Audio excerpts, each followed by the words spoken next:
Cancel culture is their real-world cudgel to enforce their censorship. Dude. They need the far leftists to punch you in the teeth when you challenge them.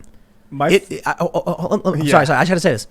It almost feels like there is an AI consciousness forming in all of this big tech censorship inadvertently. And it is, and people like Antifa are being manipulated into being the enforcers in the real world where the AI can't actually reach. I'm not saying there's an actual conscious entity going like, I must control humanity. I'm saying that we are creating this big network system that inadvertently has created enforcers in the real world, and they allow it. Well, it's a symbiotic relationship because Antifa and their sympathizers in big tech train the algorithms. The algorithms then enforce what Antifa want them to enforce more efficiently than they can. So it creates this circle. Listen, why is it that a black man can go out in San Francisco and say censorship is bad, and a white Antifa screaming the N-word can knock his teeth out, and the media doesn't freak out over that? It was acceptable in this weird algorithmic universe they've created. The AI that they built and their manipulation, because it's human beings at the end of the day, can't get into your home, and they can't get on that stage with you to stop you. They can't censor you when you have a constitutional right to speak.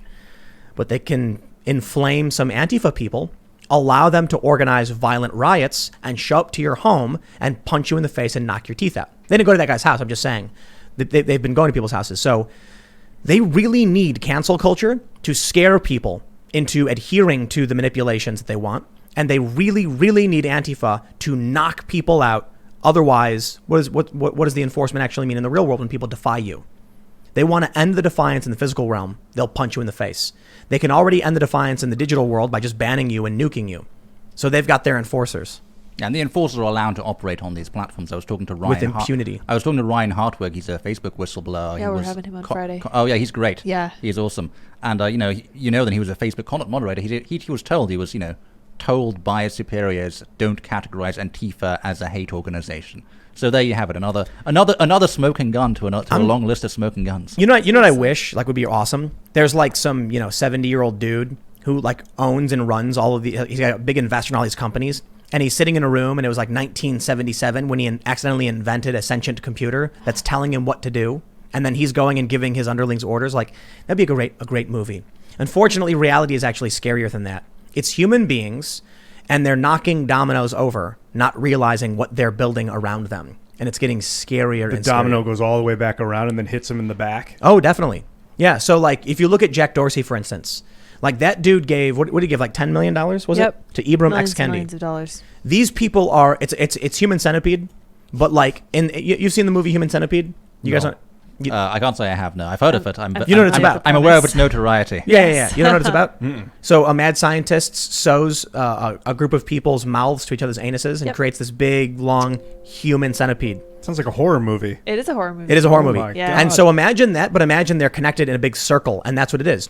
So Jack Dorsey creates a platform where he lets the left run rampant, and then eventually the whole political world is inflated with this psychotic far left ideology that he allowed, and then it infects his own brain, and then he gives money to it. A guy calling for racial segregation, he gives money to him. He's created this world where it's literally he's encouraging people to make sludge and refuse, and then he's accidentally eating it and corrupting his own mind and body. Yeah, and that money eventually comes back to pressure Twitter to censor someone. Yep. Abraham X. Kendi? Yes, absolutely. Yeah, well, then the Democrats believe it all too. And the Republicans are not so much. I wonder why that is. Why, when we look at the Pew Research thing where it shows the Democrats moving very far left, why the Republicans have stayed very much where they are, even with Trump and the rhetoric and cancel culture and all that stuff.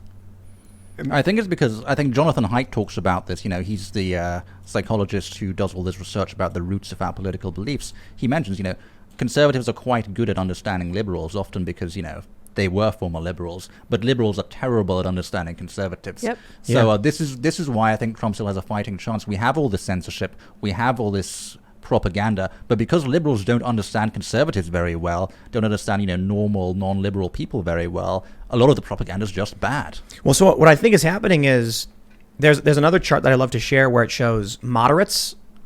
60% of the moderate news diet is liberal and 30% is conservative, or it's 66 to 33. Conservatives is the other way around. It's 66% conservative and 33% liberal. Liberals only consume liberal news. So I think one of the things we saw with Gallup recently is that if you compare party affiliation from their latest data set in September to 2016, Democrats went from a D+5 advantage to an R+1 advantage. That's a huge swing. People are leaving the Democratic Party, and it's because, I always hear it, they started researching on their own. Yep. The people who are in these videos screaming like lunatics, they're not doing any research at all. They're just reading this shocking story someone sent to them. They go, what's happening? They start crying and screaming. The rest of us, we see it and we go, oh, let me check weird. that. I don't know about that. Oh, that wasn't true. Or, oh, that was true. The reason why Biden is a sort of a strong candidate for the Democrats, stronger than the alternatives, is for the same reasons that the liberals would never imagine. It's precisely because he's an old seems to be just a friendly old blue collar guy who's not too extreme. That's the image he projects. It's not what he actually is, Right. but it's the image he projects. Democrats and liberals do not consider that to be an advantage. They probably think that's a huge weakness. Actually, that's probably why the only reason why Trump isn't actually ahead in many of these polls. Yep. It's because Biden seems so moderate and inoffensive to so many people. I think the polls are wrong. I think the threats of violence, the screaming banshees on social media has scared people. And there was this research I've cited quite a bit in the past couple of weeks because we're getting close to the election, showing that 10% of Trump voters will lie about who they're voting for. So, 100%. But think about that. That's the wild card. You don't know how many people are going to turn out for Trump because they've been so intimidated. You look at this early voting right now, and a lot of states, it's below 10% for Democrats. Democrats are supposed to be way, way above Republicans in early and absentee voting. And in Ohio today, Republicans were winning. The other day in Michigan, Republicans were winning, but it switched back. Democrats took a bump. So there's a lot of states where Democrats should have a massive advantage, and they only have a tiny advantage or a moderate advantage, suggesting they're underperforming. Dude, if Trump wins, are we going to have to deal with this again? All this nonsense and the screaming. It'll be worse if Trump loses. It will be worse if he loses. It'll but be if worse. he wins, which I hope he will, or do we have to deal with these screaming, Of no course. offense, women in the car or whoever, Women. screaming young It's people, always women. uneducated people that are freaking out? Yes. Why?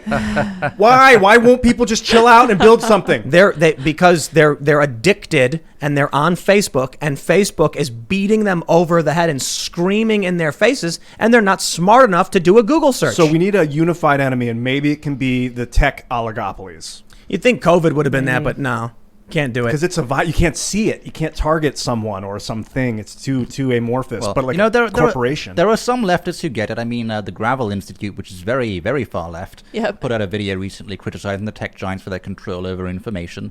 Tulsi Gabbard gets it. She's talked about this a lot. She's come on Breitbart News Radio and talked about it, so she's happy to she's work across great, the yeah. aisle. And I think, especially the anti-war left, as you said, Tim, they're getting censored as well. So there's some recognition in some parts of the left that big tech, the power of big tech giants, is a problem. The question is, will that ever gain momentum? Because, for the left now, it's all about the way to gain followers on the left is to freak out about Trump, to freak out about so-called hate speech, demand even more censorship. So I think if Trump wins and the Republicans don't get the Senate or the House, Trump's out. They'll impeach him instantly. They're going to pack the courts. They're going to add 5 or 7 more justices to completely overrule whatever's there. They are going to fundamentally dismantle and destroy this country. There's already an article that says abolish the Constitution. No joke. Straight up. It's from the New Republic, not some fringe sites. The New Republic. It's a prominent leftist website saying abolish the Constitution. Oh boy. They are not slowing down. They are speeding up, and appeasement doesn't work. When they say we don't really want to just get rid of all the cops, we're talking about defunding. Then the New York Times publishes, yes, we mean abolish the police, straight up. Then when you start saying, okay, we'll give a little bit. They've defunded, I think, like 160 departments around the country. Yes, to varying degrees. Some very, very large numbers, some smaller numbers. And then does the left say, good, now we can have a conversation of what to do? No, now they say, great, the next thing we want to abolish is the Constitution. So they're planting the seeds because they will never stop pulling. If Joe Biden wins, look, even if the Republicans win everything, then what are they going to do? What are they going to do? Nothing. They're going to beg the New York Times to call them cool. will you call me cool and write a cool op-ed about me? No, you're a fascist. Oh, I'm sorry. I'll do whatever you say. Now you've got a mix of many of these, you've got people on the right, libertarian, right, and conservatives being like, we should interfere in the free speech of these big tech companies. We should let them control the politics of this country and just run us out of office permanently. If Trump and the Republicans win, there is a chance that right now with Trump with his hand on the cliff, holding up everybody else, can pull us up and slowly start to push back. Trump banning critical race theory was a really good example of this. All of a sudden, we started hearing stories from people on Twitter. I lost my job. My company canceled my, our contracts and everything. It's over. I can't believe I went to school for this. There was one really funny one where a person was like, I went to school for, 5 years learning about diversity and inclusivity and inclusion. And now Trump's banned it and I'm completely out of a job and don't know what I'm going to do. That's Trump getting rid of this crazy psychotic behavior. If Biden wins and the Democrats take over, then you are going to live in an algorithmically manipulated universe where Republicans will probably never win again. They'll pack the courts. It will be, listen, it's not going to be this utopia that people on the left think it is. It's not going to be Skittles and candy canes and rainbows and universal health care. It's going to be Hitler in a bikini with a female body dancing, doing Tai Chi with the Incredible Hulk while someone sings a nursery rhyme. That's a real video. That was a mashup because a computer algorithm was trying to find things that people liked and it mashed them all together. So weird. And it created this insane, the Incredible Hulk with Hitler, but Hitler has the body of a woman in a bikini and is doing Tai Chi, and then they're singing a nursery rhyme. So weird. That's algorithmic reality. And if the Democrats win and they're falling victim to all this, that's what we're going to get. Biden will certainly, this is like, there's a very clear choice to elect. Do you want digital dystopia or do you want some chance at getting back our online freedom? Biden will absolutely use the federal government to pressure tech companies even more, to do even more censorship. Yep. It's really amazing how the internet has changed, because the internet as it existed before 2015 was actually unprecedented in human history. The amount of free speech we all had. Never before could you just have a device, turn it on, reach a global audience. That was new. But it's now been entirely flipped on its head and controlled by these. Now a handful of corporations get to control political discourse, not just in America, but all around the world. Hartwig is going to be with you guys shortly. He was talking about how he was moderating political speech in Mexico and Venezuela and Canada, all these countries. That's foreign election interference right there. It's the Borg, man. It's gone from unprecedented freedom, not just to back to the status quo, but beyond that to unprecedented tyranny. So that's where we're at right now, and it'll get worse under Biden. I just want to talk about one more thing.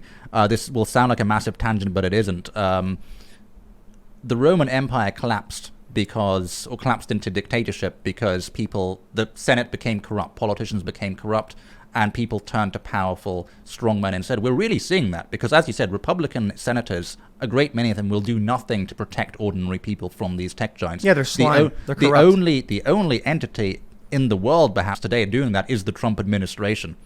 They're the ones who petitioned the FCC, got the FCC to come out and say, okay, yes, we'll do something on Section 230. They're the ones who appointed Nate Symington to the FCC, a guy who's a social media whore, got rid of the old guy who was skeptical about reining in tech censorship. So really, the American executive branch is the only branch of government that might actually do something. Didn't the Roman Empire last 1,000 years, something? Oh yeah, I mean, hell, Rome under the Caesars was not particularly a bad place to live. But it's like 1,000 years. We made it, 240 something? Yeah. 250? The Republic was like 400 years, and then the Empire took over for about 300 or 400 more, and then it split into two empires, the Eastern Empire and the Western Empire. The Eastern Empire became the Byzantine Empire. But you see the parallel where, politicians no longer defend the interests of the people, and only the executive branch does. So what's the answer? Well, you have to give more power to the executive branch. I don't like that idea. What do you guys think about net neutrality? I don't know.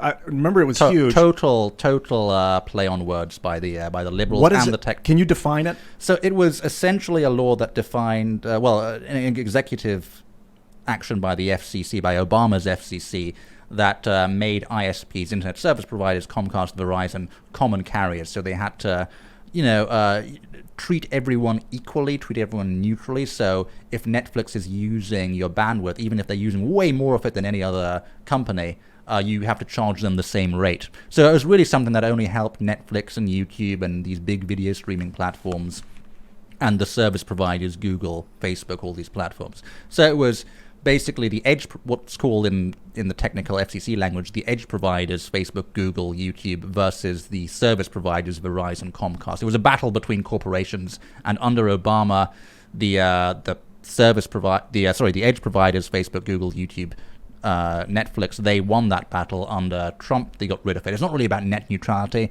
It doesn't force anyone to be politically neutral, and if it does, then it was aimed at the wrong target, because the ISPs, to my knowledge, have never actually censored political speech. If you're going to have net neutrality, apply it to Google and YouTube and Facebook as well, because they're the ones who threaten the actual neutrality of the internet. They're the ones deciding who gets so-called throttled. 230 reform could save the Republic. If 230 is clearly defined, which Edgepie should have done a long time ago. Now he's all of a sudden like, oh, we're going to do it. Yeah, okay, sure.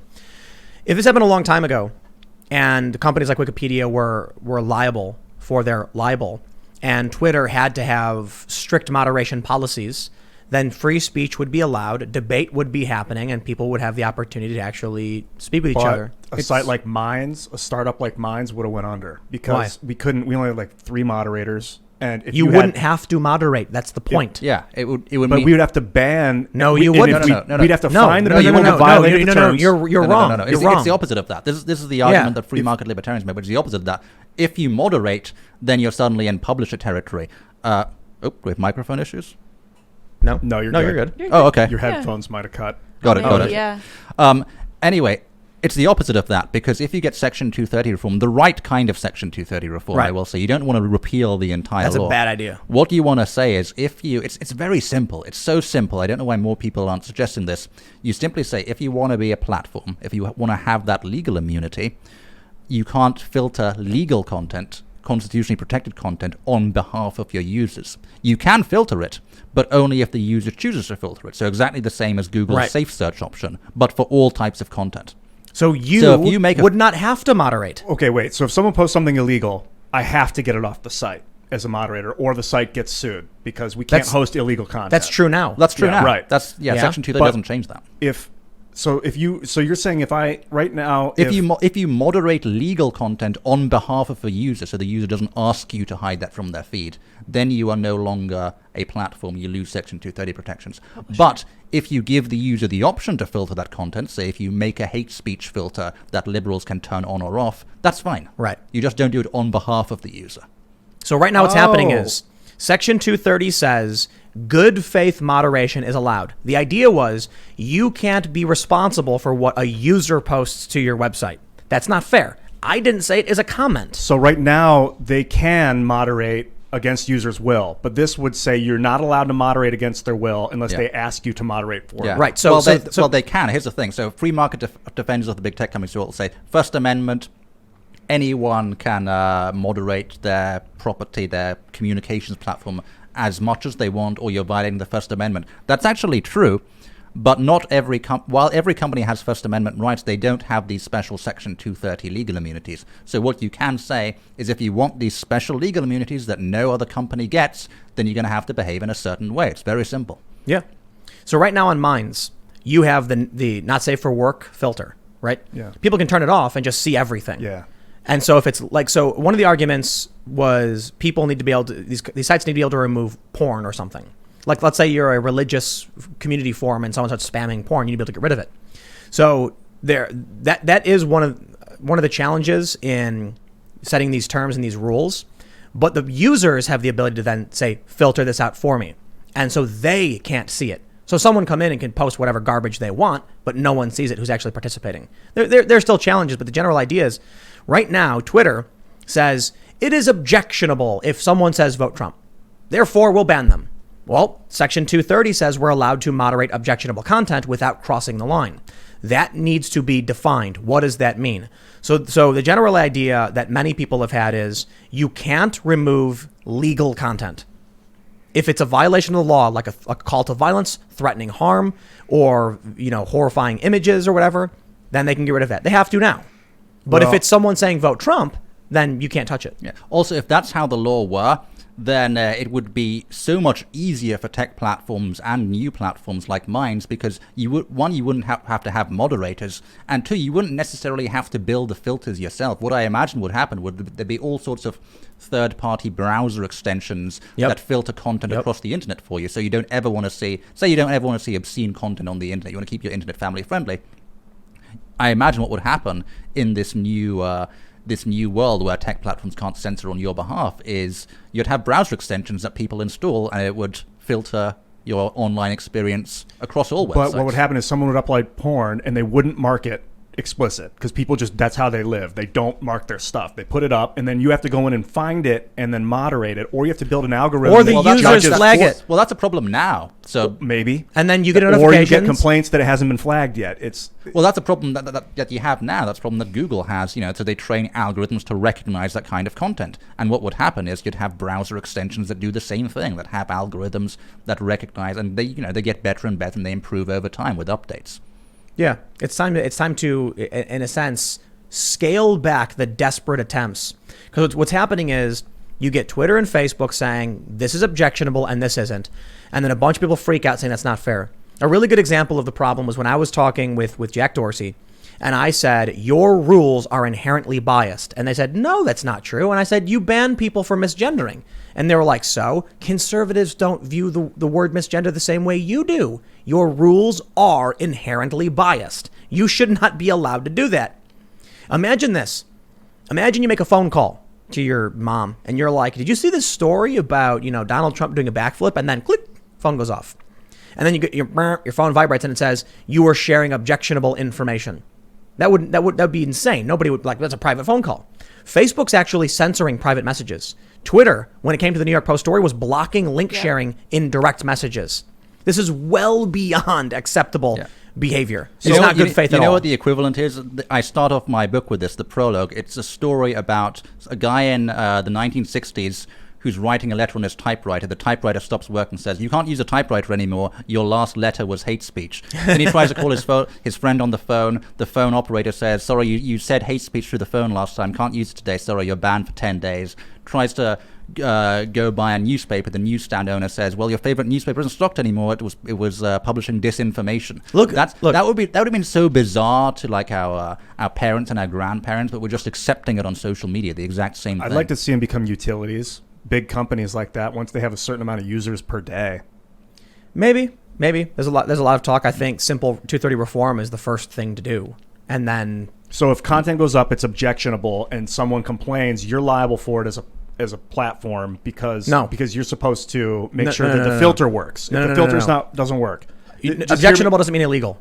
Right, but if someone has a filter and they turn it on, they don't want to see porn, but the porn hasn't been flagged yet, and they see it, the site can get sued. No, that's not true. No. Well, if this 230 thing, that's not true. Not right now. You are wrong. You do not. You are wrong. You are wrong. There are two parts to Section 230. One which exempts companies from lawsuits over the removal of content, and one that exempts them for hosting content. So I'm not saying that you should strip immunity from tech platforms simply for hosting content. Oh, good. They need that immunity, but it should be contingent on behaving like a platform. So not moderating content on behalf of users. If porn gets posted and it slips through the filter, no, that is not a violation of 230.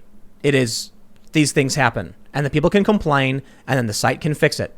But if the site purposefully takes action that violates 230, then they lose their liability protections. That's the way to change it. Yeah, and that's what needs to happen. We'll see if we actually get to that point. I think if we enlighten people as to what exactly, so they understand what the change will be, that there will be a lot more support for it. Yeah. The problem is platform hasn't been properly defined under the law, so we have platforms behaving like publishers. Yeah. That's what we want to. But I don't. Some people say, repeal Section 230. Don't repeal it. It's necessary for free speech on the internet to exist. Right. Just reform it so that platforms behave like platforms. Can you explain what the difference between a platform and a publisher? A platform hosts content, and a publisher edits. It speaks. It edits. It chooses what you see, and that's what the platforms are doing now. They're choosing what people see. So listen. Yeah. If you post a message saying screw Ellum, and you post it on a board out in the middle of the town square, I don't sue the board. But if you stand there and scream screw Ellum, I say you're the one who spoke. That's the difference. Twitter is supposed to be a big, community board people can walk up and put their messages on and walk away.